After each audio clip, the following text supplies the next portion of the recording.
துலக்கி உலகை எழுப்பும் ஞாயிறு அங்கே குடியிருப்பான். அவன் ஆனை முகத்தனின் அடியவர் மனத்தில் ஒளியாய் வந்து கொலுவிருப்பான்.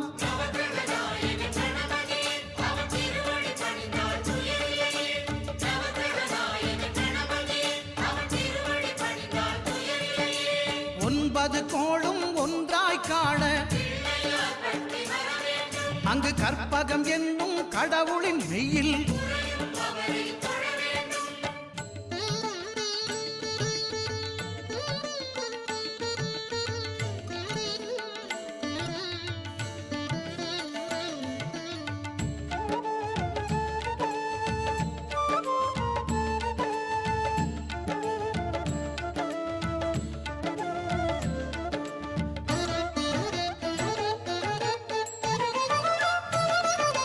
திங்கள் பகவான்